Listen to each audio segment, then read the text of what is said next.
आज शिवरात्रि का दिन है। शिवपुरी में आज बहुत ही भीड़ भाड़ वाला माहौल है। सिद्धेश्वर महाराज की ओर से लंगर का आयोजन किया गया है। प्रसाद ग्रहण करते हुए सभी प्रसाद की बहुत तारीफ कर रहे हैं। कोई कहता है प्रसाद कितना स्वादिष्ट है, कोई कहता है सिद्धेश्वर महाराज की सेविकाओं के साथ मिलकर जरूर यह प्रसाद माया देवी ने बनवाया होगा। इन्हीं बातों के बीच अचानक किसी की आवाज सुनाई देती है। अरे देखो सिद्धेश्वर महाराज माया देवी के साथ दर्शन के लिए पधार चुके हैं। बात कर रहे सभी भक्तजन शांत हो जाते हैं और प्रसाद ग्रहण करना छोड़ सिद्धेश्वर महाराज और माया देवी की ओर देखने लगते हैं। श्याम वर्ण के सिद्धेश्वर महाराज के साथ सुंदरता की मूर्त माया देवी को देख सभी उनकी जय जयकार करने लगते हैं। सभी भक्तों के बीच पहुंचकर सिद्धेश्वर महाराज और माया देवी हाथ जोड़कर खड़े हो जाते हैं। हाथ जोड़कर खड़े भक्तों के मध्य सिद्धेश्वर महाराज को देख जय जयकार कर रहे लोग शांत हो जाते हैं। सभी भक्तों को शांत देख सिद्धेश्वर महाराज की आवाज गूंजती है, ओम नमः पार्वती पते हर हर महादेव। ओम नमः पार्वती पते हर हर महादेव। भक्तों की आवाज गूंजती है। प्रिय शिव भक्तों, हमारे प्रति आपकी इस श्रद्धा को देखकर हम हमेशा से गर्वान्वित अनुभव करते हैं। लेकिन हम आप सभी को पहले ही कहते आए हैं कि श्रद्धेय हम नहीं, श्रद्धेय तो भगवान भोलेनाथ हैं। हम आज भी आपसे यही कहेंगे कि आप हमारी जय जयकार ना करें, भगवान भोलेनाथ की जय जयकार करें। सिद्धेश्वर महाराज अपनी मधुर वाणी में सभी भक्तों को कहते हैं, स्वामी जी, आपकी इसी सोच के कारण हम सभी आपको श्रद्धेय समझते हैं। किसी भक्त ने कहा, वत्स, हम श्रद्धेय नहीं हैं, हमारा कर्तव्य सिर्फ मार्गदर्शन प्रदान करना है।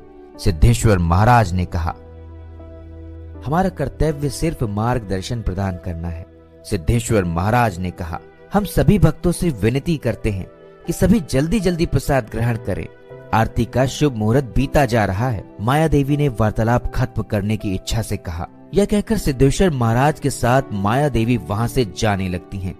सभी भक्त फिर से सिद्धेश्वर महाराज की जय घोष करने लगते हैं। सिद्धेश्वर महाराज के जाने के बाद सभी भक्त जल्दी जल्दी प्रसाद ग्रहण कर आरती के लिए प्रस्थान करते हैं। शिवपुरी से दूर वीरानी जगह के एक फार्म हाउस में एक कमरे में एक लड़की प्रवेश करती है। अंदर प्रवेश करते ही उस लड़की को कोई गले लगाकर चूमने लगता है। लड़की बिल्कुल स्वर्ग की अप्सरा लग रही है।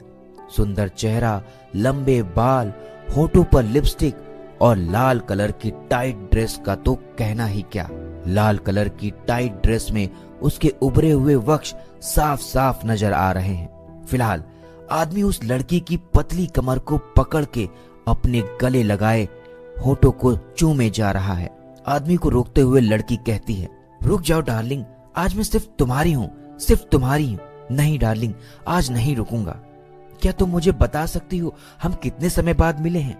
3 महीने 7 दिन बाद डार्लिंग, 3 महीने 7 दिन बाद। आदमी ने सुंदरी को हफ्सी नजरों से देखते हुए कहा, यानी आज तुम मुझे निचोड़े बिना छोड़ने वाले नहीं हो? नहीं डार्लिंग, बहुत समय बाद तुम्हारे दर्शन कर रहा हूँ। वैसे भी पहले हम सिर्फ बातें किया करते थे, आज यह हमारा पहला मौका है। आदमी ने लड़की को गोद में उठाकर बेड की ओर ले जाते हुए कहा। लड़की की आंखों में भी अब हवस की झलक दिखने लगी। बेड पर पहुंचते ही दोनों ने एक दूसरे को बुरी तरह से चूमना शुरू कर दिया। कभी आदमी लड़की के ऊपर होता तो कभी लड़की आदमी के ऊपर। दोनों के वस्त्र उनके शरीर से अलग होने लगे। थोड़ी ही देर में दोनों दो जिस्म एक जान हो गए। यह खेल लगभग 15 से 20 मिनट तक चला। खेल खत्म होने के बाद दोनों अलग हुए और बेड के एक एक हिस्से की तरफ लेट गए। अचानक लड़की ने बेड से जुड़े हुए दराज में हाथ डाला और थोड़ी ही देर बाद किसी की चीख सुनाई दी। उसी फार्म हाउस में एक और जगह पर। बस अब काम पूरा हो गया, सुबह के 7 बजने का इंतजार है, किसी ने कहा। साला बहुत चालाक था, दूसरे आदमी की आवाज सुनाई दी। उसको समझाते समझाते थक गए पर कभी समझा ही नहीं, फिर से पहले आदमी की आवाज सुनाई दी। दूसरे दिन सुबह के समय शिवपुरी से दूर के फार्म हाउस में सब इंस्पेक्टर यूसुफ खान अपनी टीम के साथ मौजूद थे। दरअसल यह वही फार्म हाउस है जिस फार्म हाउस में एक हसीना एक आदमी के साथ रंगरलियां मना रही थी। लाजवाब हुस्न की मल्लिका ने जिस आदमी के साथ संभोग किया था उसे उसी की बंदूक से जन्नत दिखा दिया। उस फार्म हाउस में एक पुलिस जीप का प्रवेश हुआ। जीप में से इंस्पेक्टर सिंह उतरे। सिंह साहब के उतरते ही सब इंस्पेक्टर यूसुफ ने सैल्यूट ठोका। बाकी बातें बाद में करेंगे, पहले मैं मृतक की लाश देखना चाहता हूँ, इंस्पेक्टर सिंह ने कहा। जी सर, कहते हुए यूसुफ एक ओर चल पड़े। सिंह साहब यूसुफ के पीछे हो लिए। वे उस कमरे के पास पहुंचे जहां हत्या को अंजाम दिया गया था। फोरेंसिक टीम सभी जगह से सुराग ढूंढने की कोशिश कर रही थी। हर जगह का निरीक्षण बारीकी से किया जा रहा था। ध्यान से तलाशी लो, कुछ भी छूटना नहीं चाहिए। फोरेंसिक एक्सपर्ट शर्मा जी उस कमरे में मौजूद फोरेंसिक टीम के साथ सभी सदस्यों से कह रहे थे।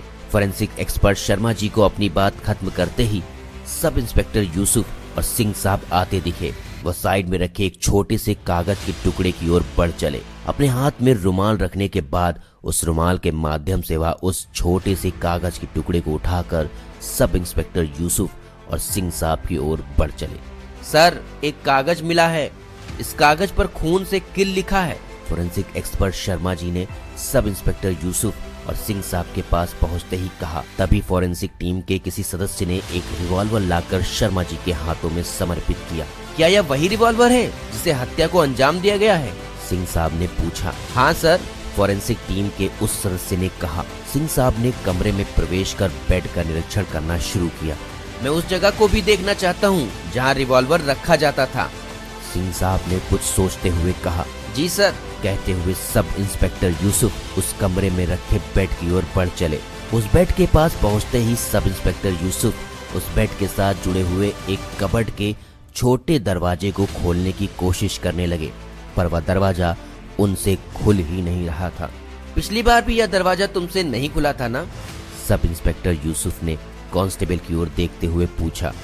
हाँ सर, पर तब तो यह दरवाजा खुल गया था, कांस्टेबल ने कहा। तो अब क्यों नहीं खुल रहा? सब इंस्पेक्टर यूसुफ ने पूछा। ताकत लगाकर खोलो, सिंह साहब ने कहा। सब इंस्पेक्टर यूसुफ के पूरे जोर लगाने से दरवाजा तो नहीं खुला, पर बेड से जुड़ा हुआ दरवाजे वाला लंबा चौरस तख्ता ही अलग हो गया। तख्ते के अलग होते ही सब इंस्पेक्टर यूसुफ दूर जा गिरे।